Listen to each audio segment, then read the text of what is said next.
Hey everyone, thank you guys for joining us again. We are back, Grassroots Podcast. Be sure to subscribe, hit the notification button, be notified for our latest and greatest episodes, as well as get tuned, get down, and join our Discord where we talk about stocks, gaming, and everything in between. We have a special episode today. I'm really excited. Now, as you guys can see, we're virtual today. We did not want to travel per the gas hikes. We were trying to be cost effective this week. So I want to tell you guys to bear with us this week, but I think we're sounding pretty good in the headphones still nonetheless. I want to say first, I am Brandon Killabh Hall. I am the regular Nas, aka Vintage Siri Nas. I am Wylson. And as always, we have Chris and Siv here who never say anything, but we actually do have our special guest today, first OG guest. Now, mind you guys, I know she said she didn't want to sound old, but for those that don't know, the lovely Felicia Temple is back on air with us today, and I'm excited about it. She was actually the first Grassroots guest to ever touch this lovely platform that we've created. So I want to welcome you back. I'm happy to see you. I'm happy we finally figured out our schedules. How have you been? Talk to us. Thank you for having me. It's lovely to be back. Yes. What's going on? Oh, life, Felicia, life. Life's happening. So we want to catch up.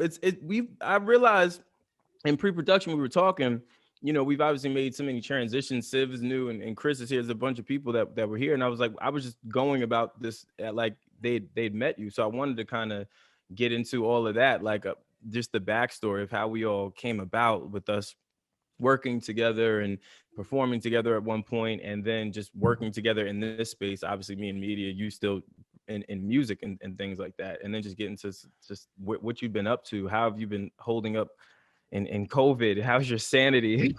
Music. I'm seeing visuals, which I hit you about, which I was super excited about. I was like, finally. So yes, catch us up. What's going on? Whoo, child. Well, what's not going on? You know, this year has been a little crazy. You know, of course, you introduced me as a musician, but I think in this past year, most people who follow me know I'm a registered nurse. So I actually had to leave my European tour, and my hospital was desperate. My coworkers were getting sick and dying, and I returned back home. And I have been working full time as a nurse in the COVID ICU ever since. Yeah. So my life completely turned from what it was. I was working in music full time. I had finally put my nursing scrubs down. I was so excited to be like on the road and living my dream. And like I went from arenas to the ICU in like 72 hours. So it's been a transition. That sounds like a transition. Yeah. What does that do to someone's psyche?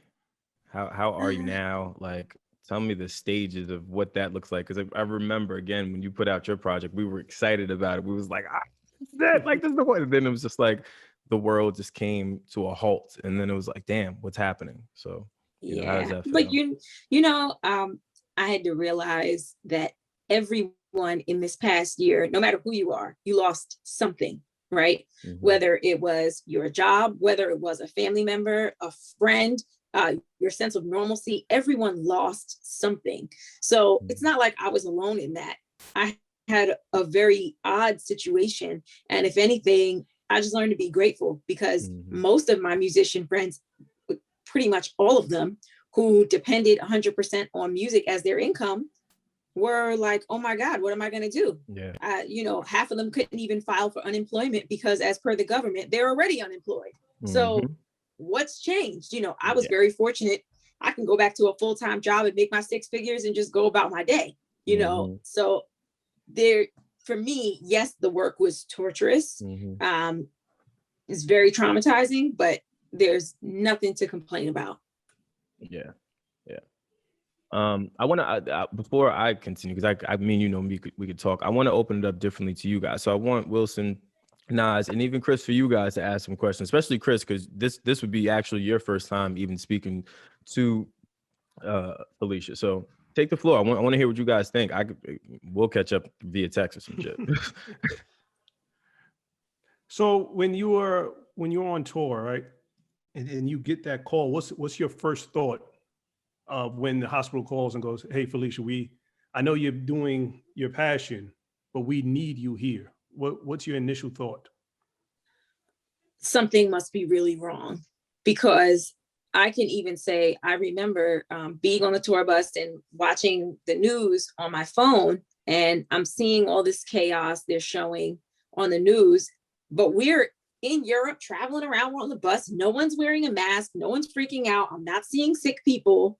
So I'm like, what could be the problem? And the numbers they were giving, I was thinking to myself, more people die of the flu than whatever this is. So I don't know why they're making a big deal out of it. News, sensationalism, blah, blah, blah. And when the hospital called, I was like, and my coworker started texting me like, something is really wrong here.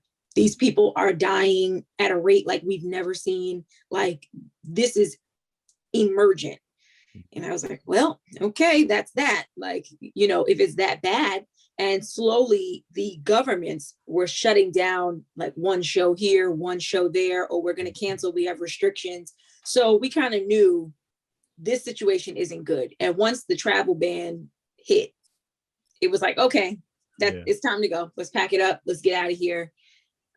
It was a little rough going back, but Is being a nurse and answering the call of duty during the pandemic, is that more fulfilling than being on tour doing music? Or do you that's a different type of fulfilling. I feel like I don't know, in terms of like humanity, you want to do something where you're helping people. So I know, of course, as a nurse, while I'm working in the COVID ICU, you're helping people. But being on stage and the way you make people feel when people say, oh my goodness, I love the lyrics to that song, or, you changed my life, or you saved my life, or whatever, when people are talking to you that are fans, that you're touching people in some way. But it's whatever the moment calls for, and the moment called for me going back and being a nurse. And right then I didn't care about singing a note, about putting on no makeup, no eyelashes or eyebrows. It was time to work. And to me, that calling was more important at that moment. Have you still been working on music, like since you went back to being a nurse?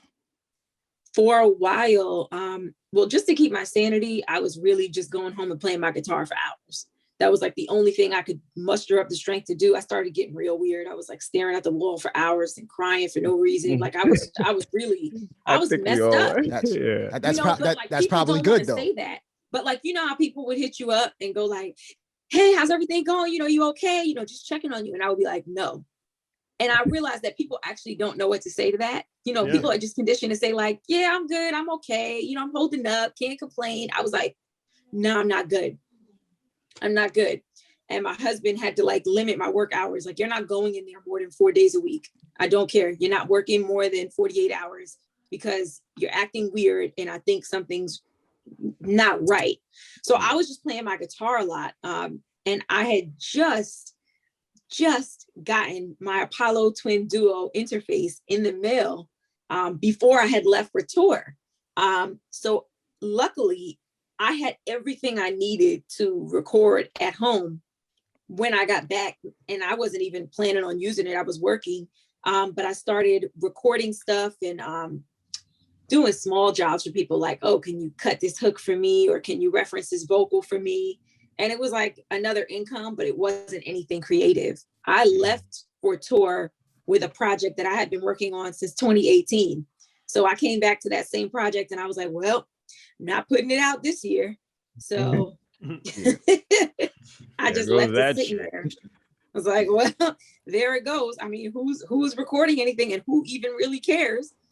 So I put that on the back burner. It wasn't until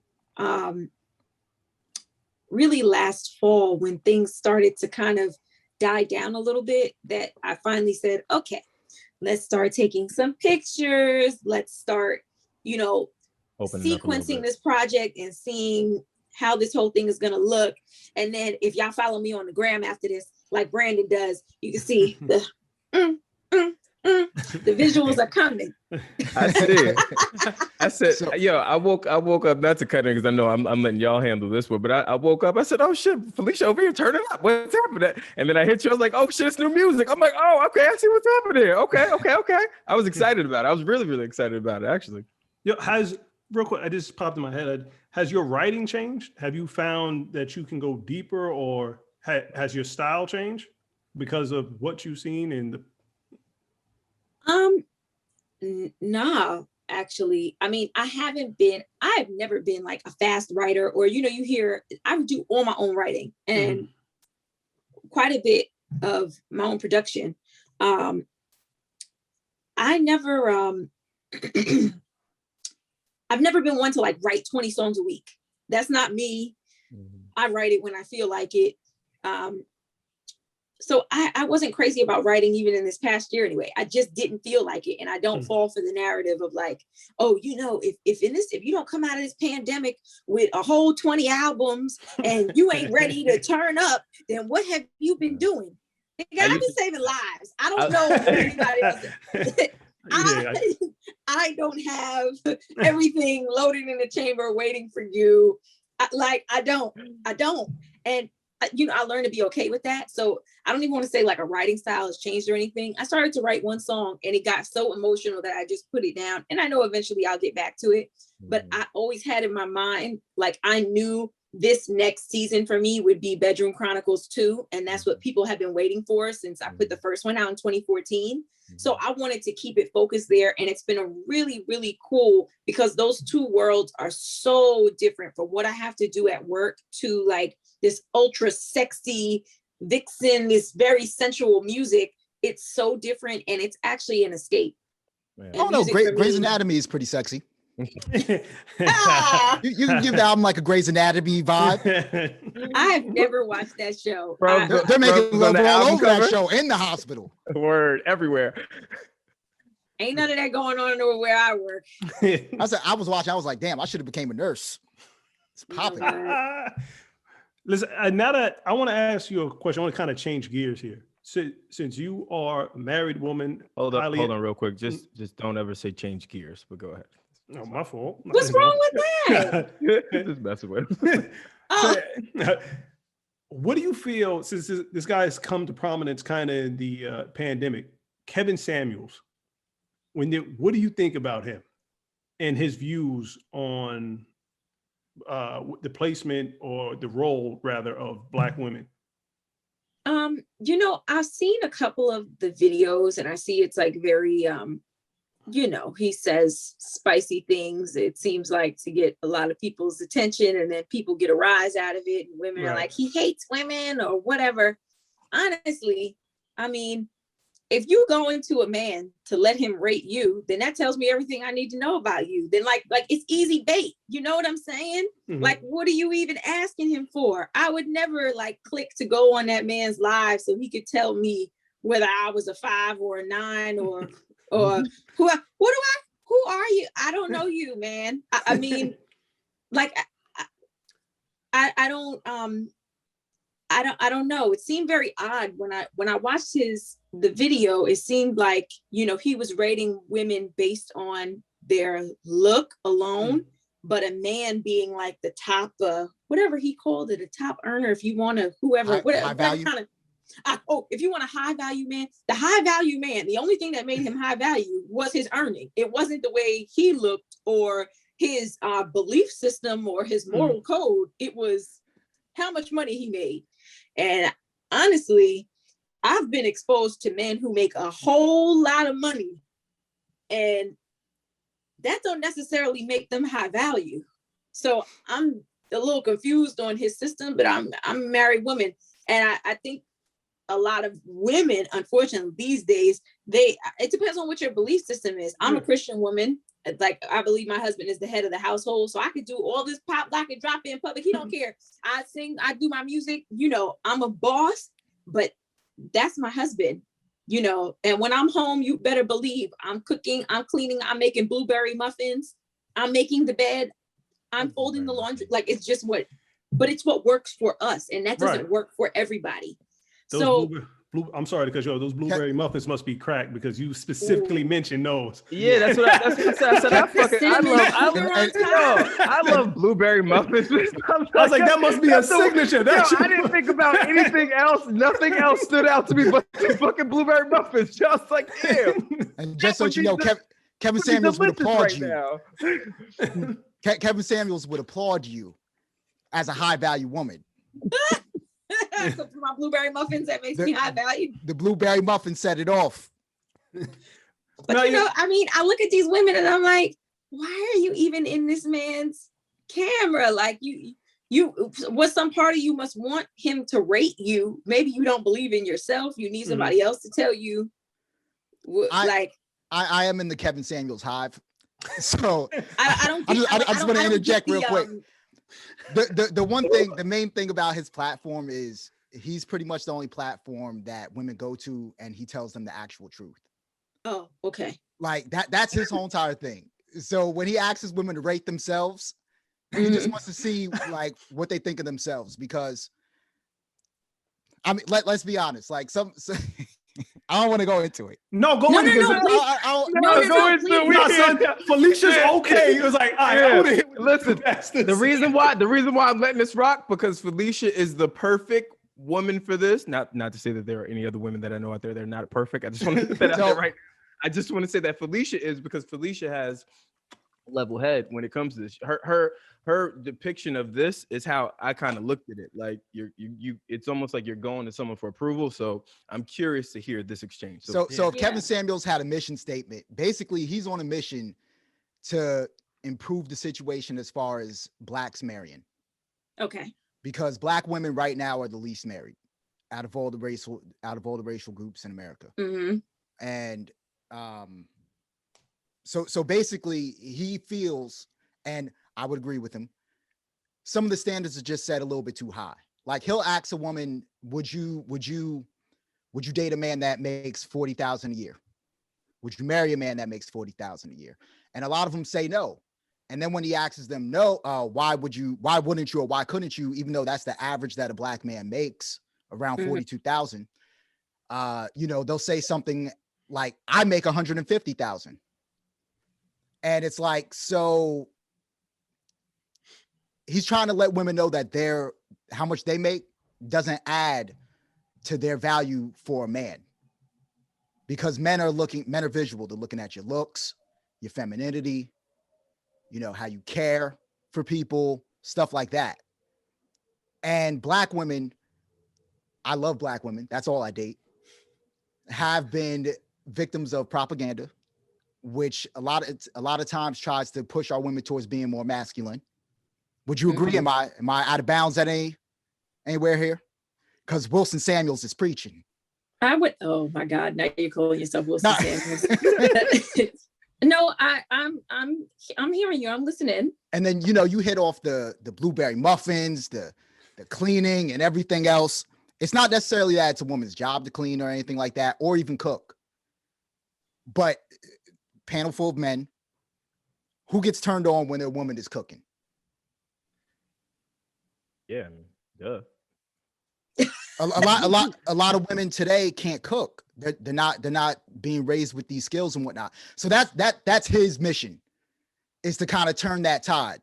Like black women, like you want to marry a black men on average make around 42,000. You can't chase a guy who, I mean, you could go for a man that's making 100,000, but that's only about 14% of the population. And that's not even based on race. That's any race, sexual preference, anything. So we have most of our women chasing a very small pool of men. Right. Now, the only thing that I would say that's kind of a little weird, like, he's talking about like women rating themselves. Now, I can tell you, I have seen some, according to what he would call high value men, with some women that are like a 2, a strong 1.5. Like, and you're like, how the fuck? So his defense, because I know what he would say to that. I watch like every episode. Please explain this, because I haven't watched enough of his videos. So to that, he would say, if you see a high value man with a woman that isn't really that good looking, 9 out of 10, she came up with him from when he had nothing to something. Because let's keep it real. Well, on men, Yeah. if you're making, I mean, look at some celebrities alone, right? If you took away some male celebrities, I'm talking about rappers, businessmen, whoever, athletes, you see them. If you took away that basketball from their hand, if you took away that microphone and they wasn't cutting no records, if you just saw them walking down the street, would they have that gorgeous woman with the boom, boom, boom? You probably not. So rappers, music, I'm sorry, athletes, he doesn't consider them high value men. Oh, they're not. Because they get their money differently and they have a whole different type of attraction. What he considers a high value man is a man that makes around 150,000 and has been doing so for about the past 5 years, has built a connection with other high value men and stuff like that. He's valued throughout the community, but like rappers and whatnot, he doesn't consider that. Okay. All right. I mean, I think some of that is common sense. If you're a black man, if you're a straight black man, you're looking for a black woman, and you are making that kind of money, you're going to look for a woman who looks a certain type of way, that just because you can, simply because you can. Even though you're an ugly man, bad in bed and everything else. Right. It doesn't matter. None of that shit matters. It doesn't, I agree with that to some point, but the whole rating system, maybe I don't care so much because I'm a married woman and I don't give a shit. Like maybe that's, I'm on some of it. That's why I asked you, because there's a panel full of dudes. So it's I can only assume what women think. I can't. I saw a clip of him saying, women, they can't survive in the wild. I was like, this is getting a little weird. Like he was like asking the girl, like, if your water turned off, what would you do? And I was like, how did they get here? Like, what's happening? Well, should I touch on that as well? Go ahead. She's here. Like, I watch a lot of the show. Like, I don't want to like. Listen, hold on real quick for the listeners. This was not how the show was supposed to go. I really wanted to focus on Felicia and her, but I don't know. I value her opinion. I don't know about you guys, but this is a high value conversation for me. So I am listening just like you guys listening. So with the whole entire survival thing, or women can't survive without men thing, that comes from today what he would call the modern woman, especially black women. Black women are the only race of women that walk around saying, or that you'll hear say, I don't need no man. Oh no, I need my man. That's not true. Yeah. That's not true. Yeah, white women and Hispanic women don't walk around saying that. You don't date them. But as a he said he only dates black women. He just said that. I aim to date black women. I deal with all women. Like, what are we talking about? As someone who has had friends of all races, absolutely all women today, it's something about this generation. They all hate men. I don't need no man. Yeah, I don't need no man. All of them. And I mean, the reality is when you talk about need is a very strong word, right? So when you've got a triangle of the things that you need, right? You need food and water and, like the things that humans actually need to survive. I mean, as long as your lights is on or whatever, if you got a job, like, do you need a man? No. Like, if we're actually talking about the word need, right? Mm-hmm. No, you actually don't. Once you're here as a human being and a woman and a man laid down and made you and you're a human, after that, as long as you can provide financially for yourself, do you need a man? Now, that would be what he would say. You can only be a modern woman in a first world country. So, well, absolutely, but that's where I live. So the statement would be true for me. No, right? I agree with you. But he's saying that's a part. He's saying that's a part of the problem. Like he's saying that stuff like he's saying men have made the world so comfortable for women that it kind of took women kind of forgot what a man is for, what a man is. So if a woman needs protection, call the police. If they need somebody to come to their house and fix something, they could call somebody for that. They've kind of forgot, like back in the day, women kind of felt like they needed a man. And there's always a mutual respect. I don't want to come off as if like I'm saying like, okay, men don't need women. Of course, this world would be a disaster without women. But I also feel like there's also been a changing of the guard, because when I watched that video of him talking about, oh, if your water turned off, like what would you do? Where would you go? And the girl looked like she didn't know if she was coming or going.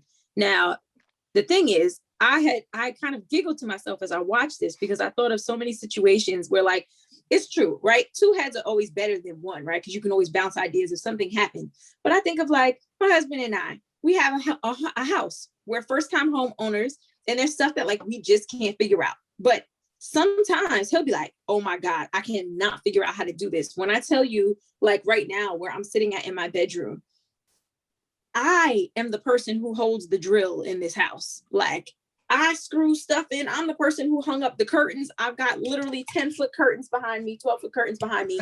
I got up by myself because he was like out at work, he had something to do. And I was like, I got to take care of this. There's some stuff where he's like, I just don't know how to put this together. I cannot figure this out. So, like, there's been like a changing of the guards where, like, yeah, okay, you can say the police, you know, you call the police, you call a handyman, or you can go on Yelp or whatever. But also, Black men are not being raised to learn how to be handy, how to fix a leak, how to do these things, right? There are things that my husband and I will both look at each other and be like, we don't know how the hell to do that. We're calling such and such. Let's go and figure out who can fix this, because we don't know how to fix it. So it's not like if I was, you know, it's not like marrying a man is gonna all of a sudden he can fix everything, because men these days, a lot of them aren't hands-on. They don't know how to do no woodwork. He can't build me no bed if I want it. He don't know how to be no carpenter. I was about to say, hold on, wait. Take this. You guys got this fucking interview. I want to address this. I'm gonna ask her one Kevin Samuels question. Hold on. I know your husband well. I won't shout out. Right. You know him. Listen, I love that guy, right? He's a fucking good guy, man. He goes on, he's teaching, he's doing you want him to build a bed, Felicia? No. A bed.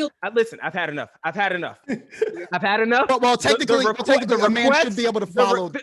Listen, the request, the instructions. Businessman, right? And that's why he makes so much money, right? So he's got to be off. He's in his office. He's doing podcasts. He's doing Zoom conferences. He's here, there. He's all over the country. And you want him to build a bed? No, but what I'm saying, in the interim, no, she would like him to have the ability to build a bed. No, I'm not saying I even want him to have the ability. But what I'm saying is to the point of, you know, Kevin Samuel saying, well, if you're there without a man and you run out of water, well, it's as if like, oh, if you insert a man into this picture, magically the problem's going to be solved. Sometimes that's not the case.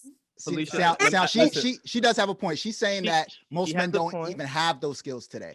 I agree. I agree with both of your points. What I'm going to say is I love you both, right? There are certain instances where a man is absolutely 100% needed. For example, my old school car broke down. If I was with a woman or she was in the car, she would not be able to push that car. I had to push that car. You get what I'm saying? It's those physical things. It's the same thing way. It's the same way.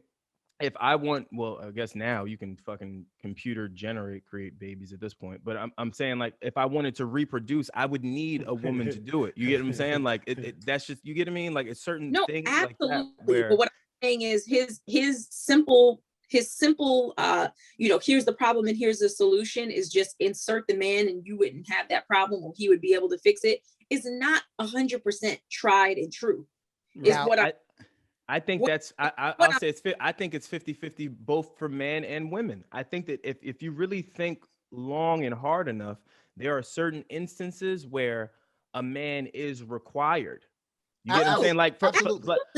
Let's say like for a firefighter, for example, if I have to go, you know, what's the likelihood of a woman being able to lift a 200-something pound individual versus a man? Like, there's certain things physically that a man is designed to do, just like women. There's certain things that a woman can do that men will never be able to do. And that's for me where the necessity is like surface level, not materialistically and not monetarily, is what I'm saying. So can I ask one?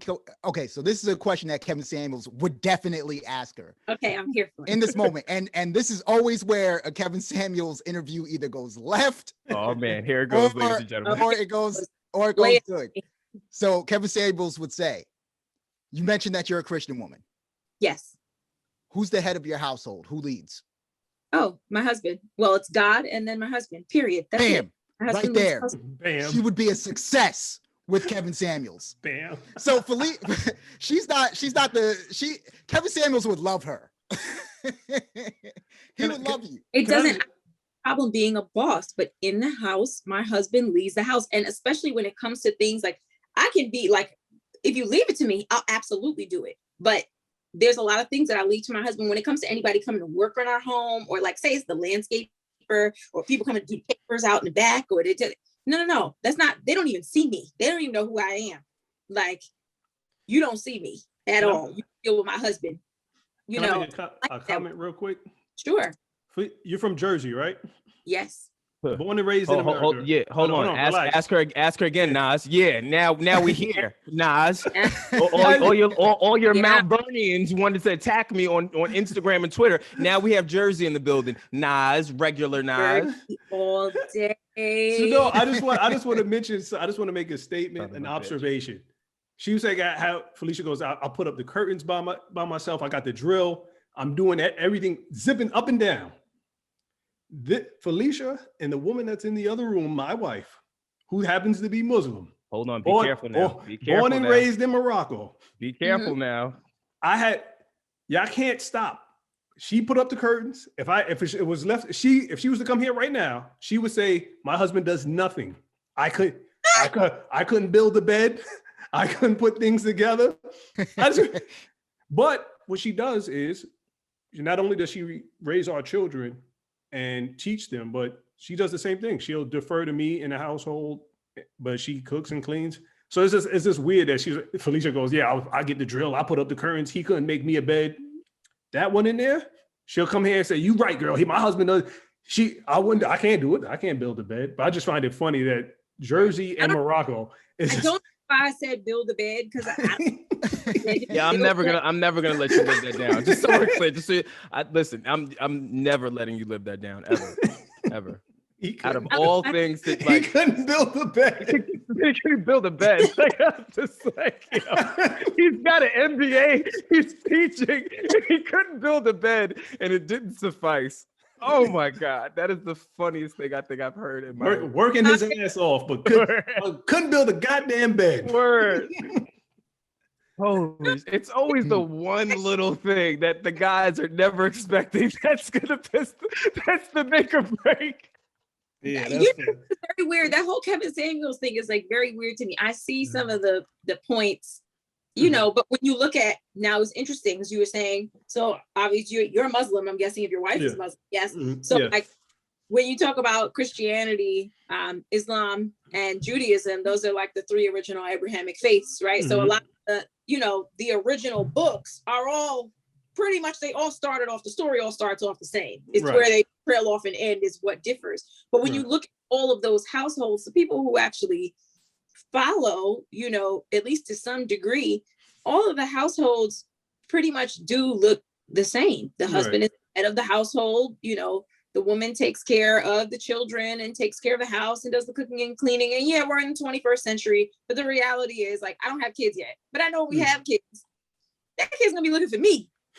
My husband, is crying. Okay, all right. What do you need? Where's your mother? Like, it just is what it is. I don't know. I just feel like some things, no matter what year it is, we're in 2021, some things just work better because of it, because of that structure, Now let me ask you. Old school. I was gonna say that sounds old school. That sounds very, very old school. Now this, though, I will say, people don't realize my parents were divorced. My father raised me and my sister like boys. Okay. My dad taught us how to do everything. I remember being 8 years old and my sister was 10, and he made us carry the Christmas tree up 3 flights of stairs, a live Christmas tree. That's up gangster. to our third floor walk-up apartment. And he was like, no, y'all are strong. Just it doesn't equality. That's equality. He taught you guys young. That man is a gentleman and a scholar. Word. Applaud. But he gave us the 2 hand, like, okay, you're strong, you can do it. Don't ever let nobody call you weak. Yeah. But this is how a man is supposed to treat you. Like my dad always, flowers and chocolates and baby girl, I'm daddy's girl, you know, but at the same time, he gave us the tools to like, you could be on your own if you need to. But I feel like I don't know, it primed us so good to be wives. We wives that don't take no shit. Yeah. Now, you know, even with that, I'm assuming just from your upbringing perspective, this has nothing to do with money, who makes more. This is just basic, I guess, I don't know if it's instinct or what's the word I'm looking for that I can't think. It's innate. It's innate. Like you're just kind of designed. You feel like you're just designed to be that way. That's how you were groomed and stuff. Now, I'm assuming that type of environment kind of flows through within your family as well, like your extended family, maybe siblings or cousins and stuff like that. Like, do you think your family is kind of based off of that? And even still, okay. No. You know, because I don't want to say a broken family, but I guess that's the usual American family. My parents are divorced. You know, my dad got remarried. My mom got remarried. And my mother, when she got remarried, so my mother's white, just so everybody knows, I'm not just light skinned. My mom's white, but I didn't grow up with her at all. But the man she remarried was Cuban, and he was very strict Catholic. I'm talking about they had like a 2-hour wedding ceremony in Latin that nobody understood. I mean, me and my sister, we weren't even invited. That's the type of mother I have, but that's another story. But when we would go to visit her home, whenever we would see her, it was that, you know, dinner is on the table by 6. There's praying all the time. Like my little brothers and sisters couldn't watch Pokemon because they swore it was the devil. It was like very weird. I don't know. But, you know, it was a very strict, like I remember her leaving us alone with him because she had to run out to the grocery store and he didn't know how to work the microwave. Like, and I was like, huh? Like, what do you mean, man? Press the button. Like, and I was like, nah. I'm hungry, man. Press the button. You know, but yeah, but they live that, like, she did not. I remember eating out one time at her house my entire childhood. She cooked every single day. She was up at 5 a.m. She drank coffee. She had full hair and makeup on. She took care of the kids entirely. He came home at 6. And because he was Cuban, it didn't matter what she made. I don't care if she made spaghetti and sauce. There was to be black beans and rice on the table every night. She cleaned up everything. He did not touch a broom or a mop. And, you know, so like that was the only time I ever really saw that, but it was to a very extreme degree. Now, since my mother is divorced and married and divorced again and married a woman, and she's on another level. But on the other side, I mean, my dad remarried a Black woman. They've been together. That's my mom, as far as I'm concerned. That's the woman who raised me. And even when I look out to my cousins or my grandmother with my aunts, like everybody were really households without men. They all divorced and single moms were raising everybody. So I really credit my dad a lot. You know, my dad really showed me like what a man should be in the house. Because I got to watch my dad. He lived a double life like me. My dad was a police officer. He provided for his family, but he also toured the world, and he still does with the Sugar Hill Gang. So, you know, he lived out his dreams, and he was a musician and a house artist, but he also provided for his family. So, you know, there wasn't a lot to see outside of my house. Yeah. So, well, then I guess your pops would kind of be the staple to kind of break those generational curses of sorts, and then you following suit with within your own household. That's fucking dope. That's actually really dope. I don't know that I knew that much about you. Yeah. And my sister was really, really the influence. My sister's only, she's less than 2 years older than me, but she got married really young. She got married at 23 and her husband was 30. So she's been married now like 11 years. And, you know, she's got 2 wonderful kids. And she adopted my nephew. My cousin passed away. So she really has 3 kids in her house. And she's like the PTO class mom, the substitute school nurse. She's a nurse like me. She helps run my brother-in-law's office. He's a doctor. You know, like the life they live, the kids are going to ballet and gym and dance and football and all over the place. She handles it all. And I just used to go to her house like when I was, you know, young and single, and I was just like the cool auntie. How the hell are you running all this? Like, how are you doing this? So I got to watch her really more than anything. Got it. Speaking of music and Sugar Hill Gang, just want to bring some. Fat Joe called DJ Khaled the Quincy Jones. The Quincy Jones of hip hop. Yeah. Thoughts, Felicia? It's a no for me, dog. No, that's not like, I mean, you know, just knowing Quincy Jones's history and his musicality and his education and like the things that he's done. There's no way in the world. I mean, somebody call me when DJ Khaled can do a score. Yeah, if I'm keeping it a buck, I'm surprised Fat Joe said that. I was honestly just a little surprised he said that. But that's his man though too. He could feel that way about him, right? Like that's the other thing. Maybe him and Khaled got a great relationship. I'm sure maybe he's seen some things that we've probably are not privy to, maybe that would make him feel that way. But I can't rationalize it in my head when I think Quincy Jones and Khaled. And that's no disrespect. Yeah, like that's no disrespect. It's just when I think Quincy Jones, like I think Q's juke joint. I think a bunch of just different things. The man was on stage with the Rat Pack. Yeah, like think about that. He was on stage. Sammy Davis looked over and said, "Yo, that's Quincy over there with the orchestra." Yeah. Yeah. Come on, man. No. I just feel it didn't have to rationalize that. It's just a no. Just no. I can see what he was trying to say.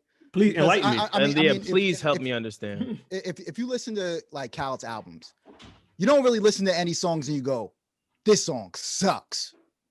Like you don't do that. So he's pretty good at arranging a project.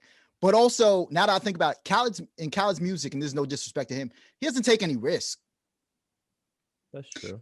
He doesn't take any risks in his music. I'll give you that. I'll give you the risk part. I don't know about the and I'll give you the arrangement piece, but he doesn't change the game musically at all.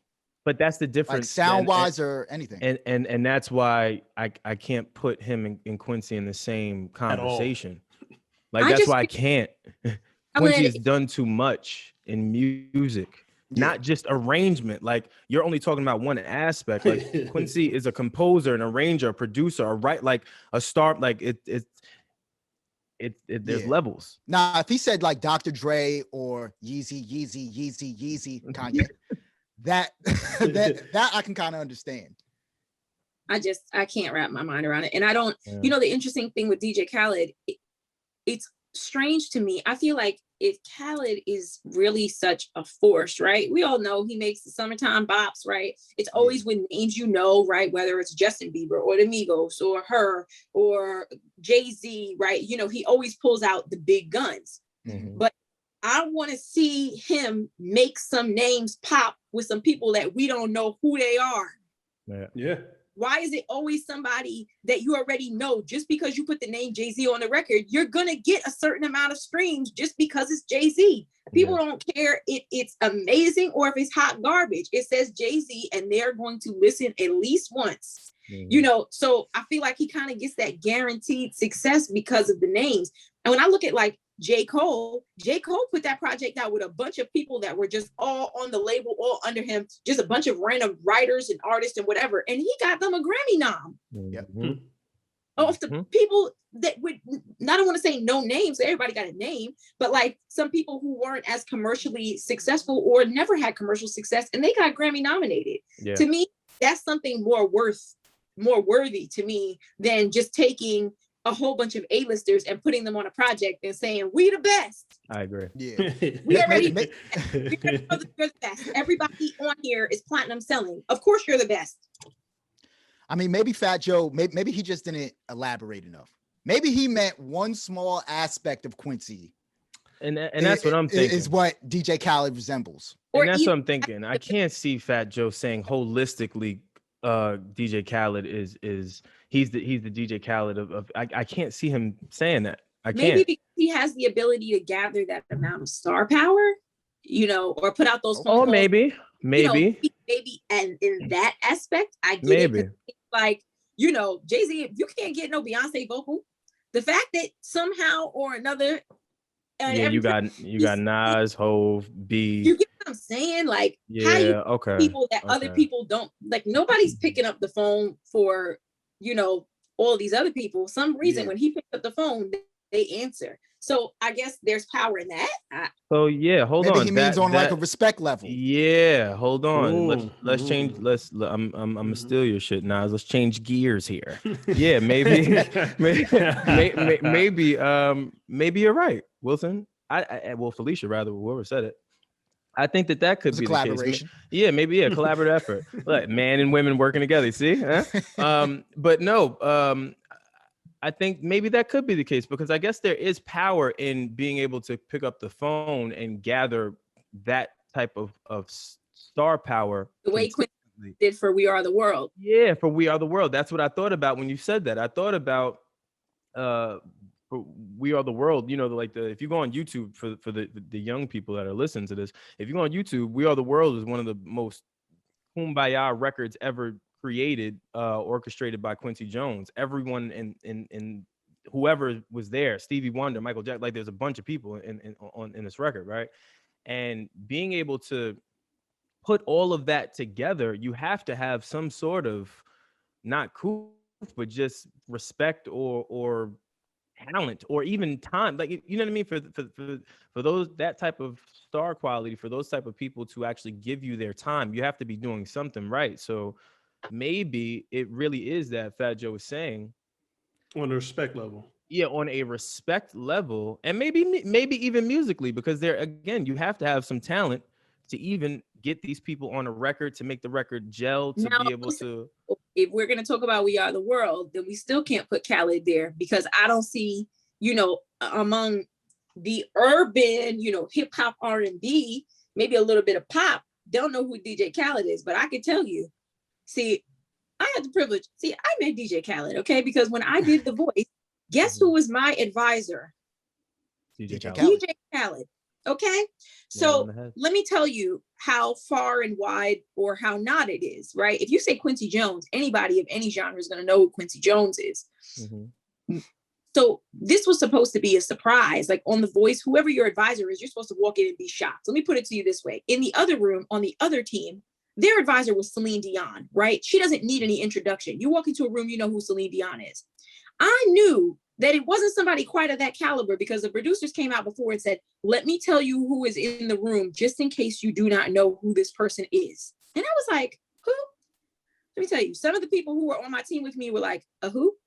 Like the people who weren't in R&B, like the country girls or whatever, they were like, that is, like, they had to get his background before they could go in and be like, oh, hi, DJ Khaled. Like they had no clue. So I don't really know if that span is, like, I don't see, Barbara Streisand going and doing a favor for DJ Khaled. Like, I don't know if his span is that wide among hip hop and R&B. Absolutely. I just don't know if that that far and wide. You got to look at the host of characters that were in We Are the World. He called everybody of every color, and they all. Cyndi Lauper was there. I was about to say Cyndi Lauper was there. Like there was like, that stage was filled.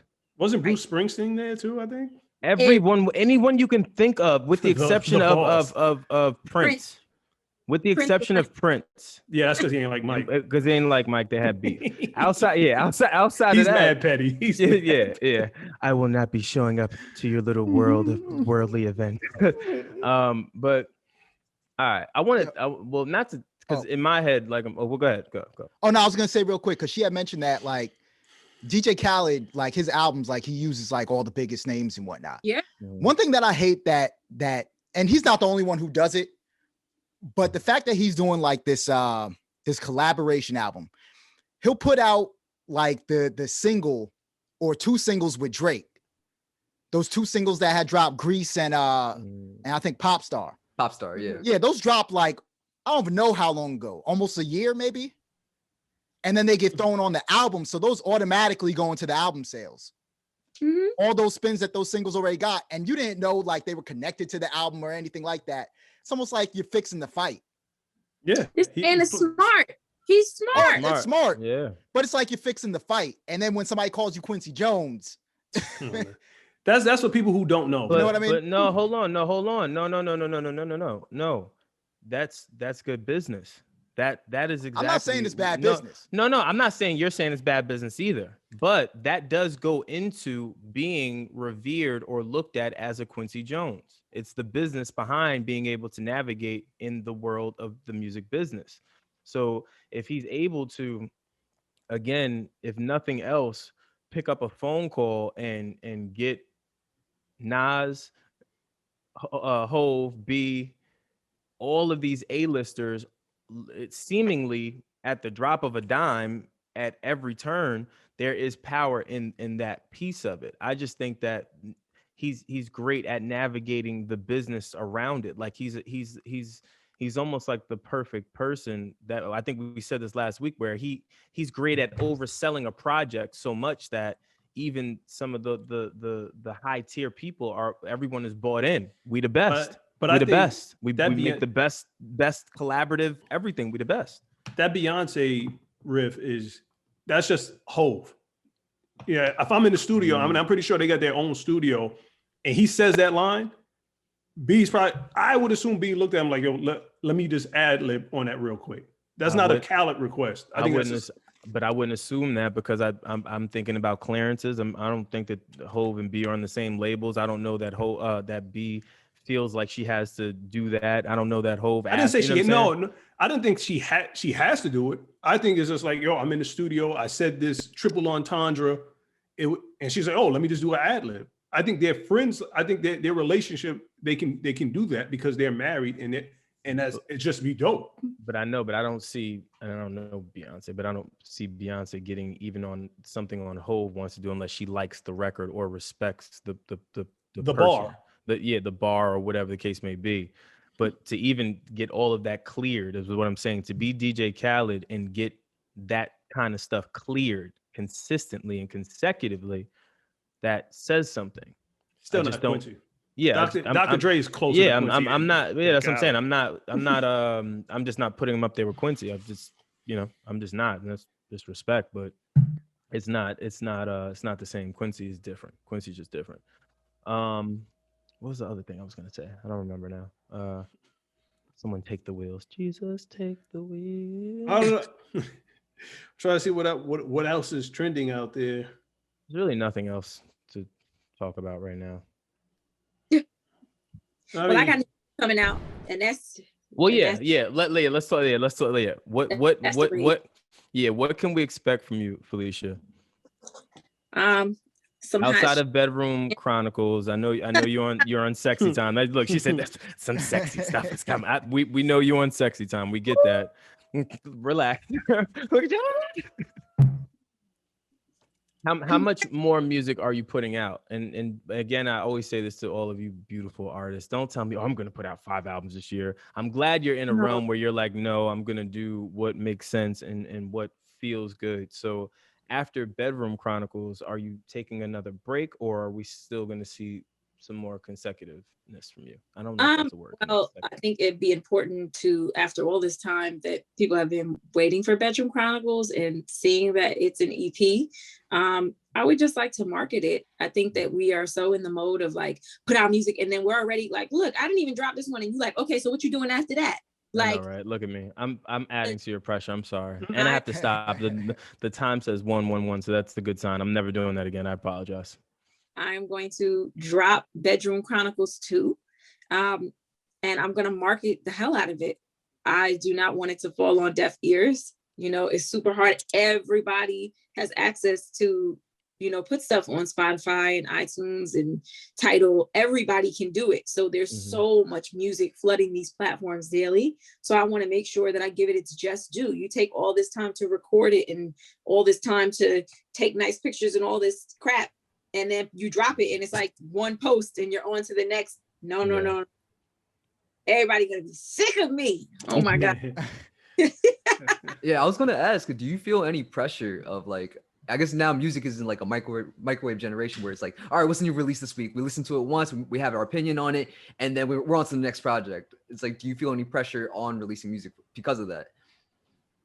No, not at all. And I think because I'm in this odd situation of like, I have a job, right? It's like, you never want to make your side chick your wife, right? Because then it's not fun anymore.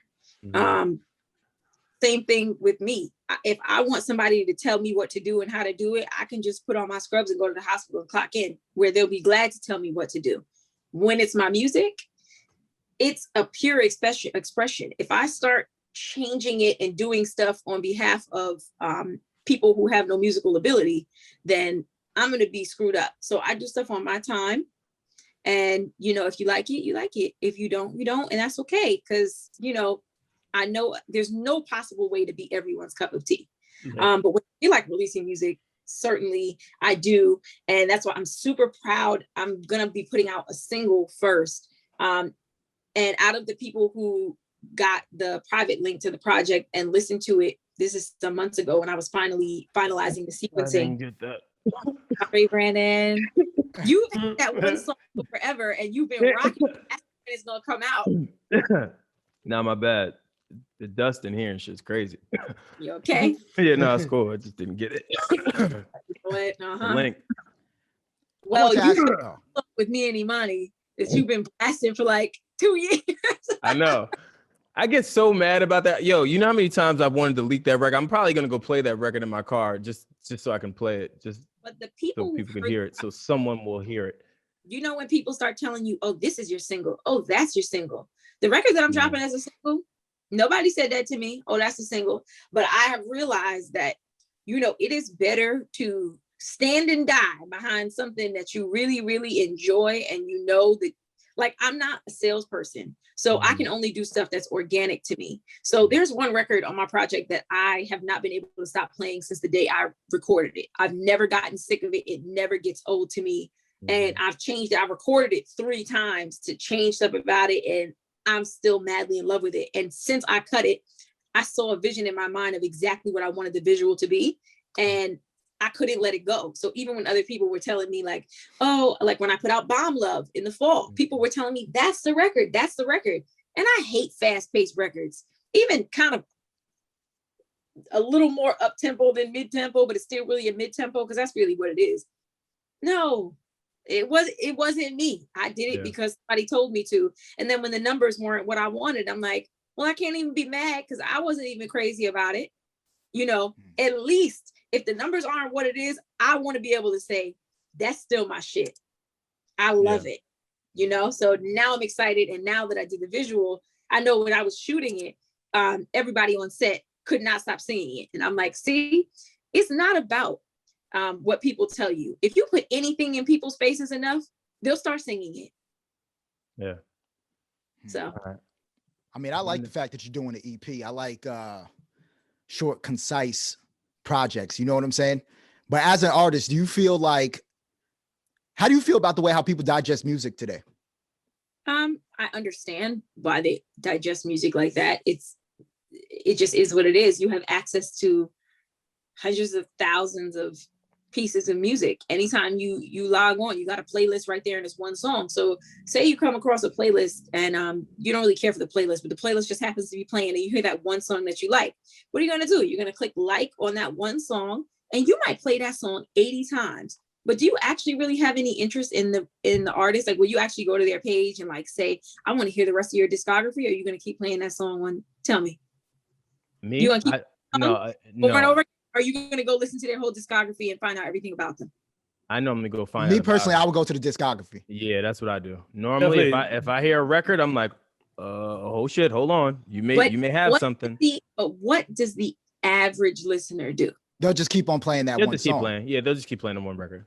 Right. So it makes it very easy for people to do that because you used to be committed. When you used to pay that $23 or whatever it was to get that 12-song album, you was about to listen to the whole album because you just paid for this and you were excited to be in the store. And when you could put the headphones on, remember in the CD store, you could put the headphones on and stand there and press and just play a sample. 20-second clip, and you didn't really know if you was going to like the whole thing, but you paid that money. But you paid the money. You know what I'm saying? Now, if you like it, you don't like it. It doesn't matter. It's not real. The streams aren't converting to real fans. Mm-hmm. And that's a big problem. So it's like, then you got to do a song and dance. to get people to even find out about you, to like you, or whatever. You know, you've got to have some kind of gimmick to get people to see, you know, who you are. But I realized that people who really enjoy the kind of music that I make, they'll find their way to me. Yeah, I agree. We have to do this in person, Felicia. I feel like I have to talk to you more as well, because I every time we talk, I always learn some new shit about you, between playing instruments, between family stuff, between just even your mental health, musically, even the space you sound like. I love. I think the last time that we spoke, you were very in an unsure space, like most musicians, because a whirlwind had taken place. So I'm happy to hear that you're in a better place. You sound so much more sound. You sound confident, and you sound like you know what you're meant to do, and what your purpose is and how to navigate. So I'm really, really, really happy about that. All jokes aside, I love you. I appreciate you for always supporting and coming on. But again, like I said, OG, if we had a hall with a rafter and a jersey, yours would be retired up there. and that's. I gotta show you why I'm so calm. Hold on. All right. The original. Yeah, the OG, triple OG. Season 1, episode 1. Season 1, episode 1. This book changed my life. I know it's probably backwards to you guys, but no, that's no, it's good. Oh yes. It's not the secret that everybody sees this emblem and they're like, yeah, I know that, law of attraction. This is the new book. When I tell you, I'm on time number 4. Every time I end it, I just open it again. It's filled with highlights. This book's changed my life. I feel very sound, and I'm glad you can feel that from me, because that's exactly the way I feel. This book. If you're into reading, excellent. I definitely am into reading. Oh, so what's it about though? Yeah, could you say the title and the author for the audio listeners? Sure. It's called The Greatest Secret by Rhonda Byrne. It's excellent. It is about our, you know, when you hear this voice in your head that's going all day long, right? And you consider it to be you, it's you talking. Mm-hmm. It isn't like that. That's pretty much what we hear in our heads is a continuous cycle. It's just like an onslaught of everything that we've been taught and the things that we've taken into our subconscious. And we have to recognize that, like, we are separate. This is just a meat suit, right? Like, we consider, like, who is Felicia? Like, she has brown hair and brown eyes, and, you know, she's 5'6". Like, that's not actually me. So, like, when science has done, like, all these studies of, like, the brain, they've never figured out, like, how am I this personality? Mm-hmm. They've never figured that out. And that's because we are what the book calls awareness, but a soul, a spirit, or whatever. And we're never born and we never die. And this whole concept of things that we fear, it's because we always fear that something is going to hurt us. The reality is nothing can actually hurt us. And every decision that we actually make is assumed to try to make us more happy. And, like, the joke is on us. We're always looking for happiness. We're always searching for peace, right? Always looking for the next thing that's going to make us happy. We set goals because we think once we achieve those things, we're going to be happy. How many times have you said to yourself, I'll be happy when school's over. I'll be happy when I get this over with. I'll be happy when I finally get that house. I'll be happy when I finally pay this off. And we always set happiness so far away. And the joke is that happiness and peace is yours to have right now. You don't have to be Buddha under a tree. You don't have to really reach some insane level of enlightenment. Happiness and peace is actually yours to have right here and right now. And our responses to things that we say, I don't have a choice, that made me angry, or that made me sad, or the way they spoke to me. We are choosing these reactions. Happiness is ours to choose. This is an incredible book, and I cannot say it enough. So I decided to stop waiting for to be happy, and I'll be happy when I win my Grammy, and I'll be happy when I sell 10 million records. Now I'm good right now. Yeah. I have achieved so much. I'm so proud of myself. And if I don't do anything else, if I don't achieve anything else, I'm at peace with what I have right here and right now. And it's changed my life. Felicia, let me tell you something. You said that you're not a salesman. Yeah. I'm sold. Yeah.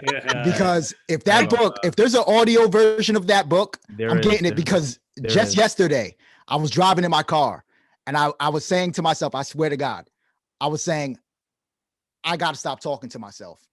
I'm going to stop talking to myself today. Because it's almost like you can't control, well, at least for me personally, I don't know if I'm crazy. No, I get what you mean. Go ahead.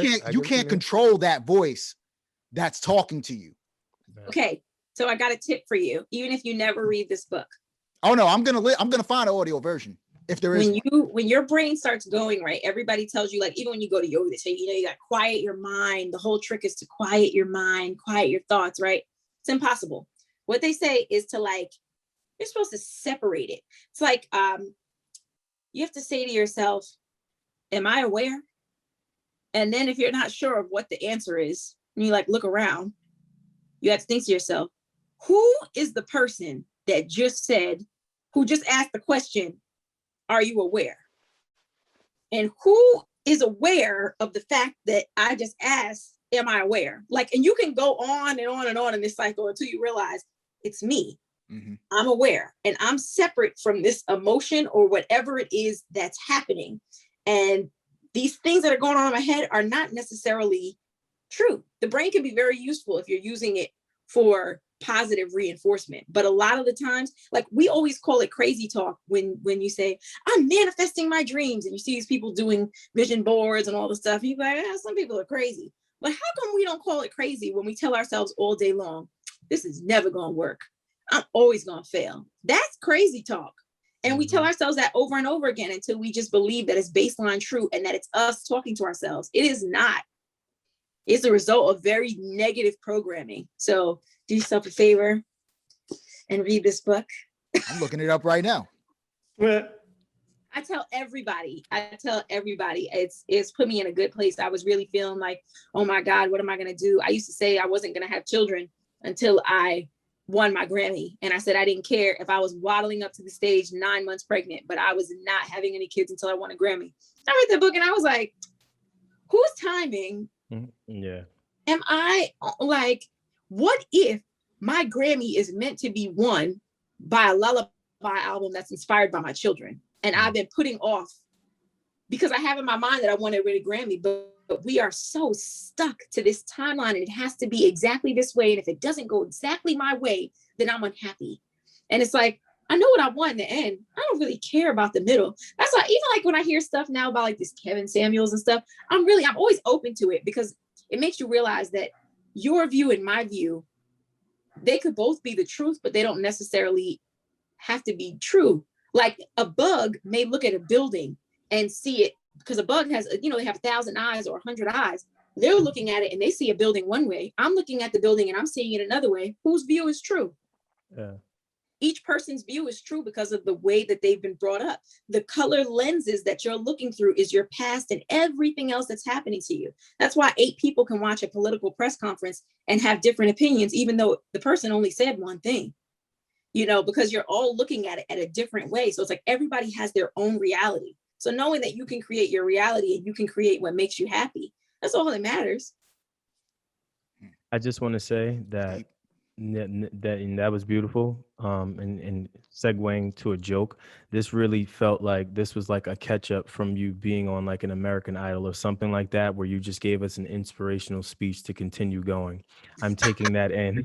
That was powerful. I just want to say that was very powerful. I felt every ounce of that. So I'll get real deep and sentimental about how zen I am and how zen everybody deserves to be. If I'm keeping it a buck, I started to read that book and then I stopped, but now you have me wanting to read the book again. I have a lot of books like that and I stopped reading the first 2 chapters. The first 2 chapters circles and you're like, what are you that's what happened to me. I didn't want to say that and sound like a hypocrite, but that's what happened to me. I started reading it and I was like, all right, you're saying this exact same thing. I comprehend very well. Like I don't like this is pointless. So maybe I'll give it another try. Well, Brandon, let me help you out. I'm looking at it right now. It's only 6 hours and 20 minutes in length on audio. It's late. I'm about to read this joint in a day. Oh, they have an audio book. All right, maybe I'll do the audio book because reading it. Woman, it's probably going to be a woman with a lovely voice reading it to you. Very soothing. That's what I'm doing. Y'all do books. I cannot do. I have to have the book I do both. I read on my iPad. Like I'll read books on my iPad, but because I'm always on the go, especially traveling or something like that, audiobook just works better. Just with moving, texting, emailing, calling, like it's a lot. So it's just easier. I think I was raised wrong as a kid. I never got the fascination with reading. I never understood why people like to sit down and read. Reading is fundamental. Is it because you get to make up your own voices in your head?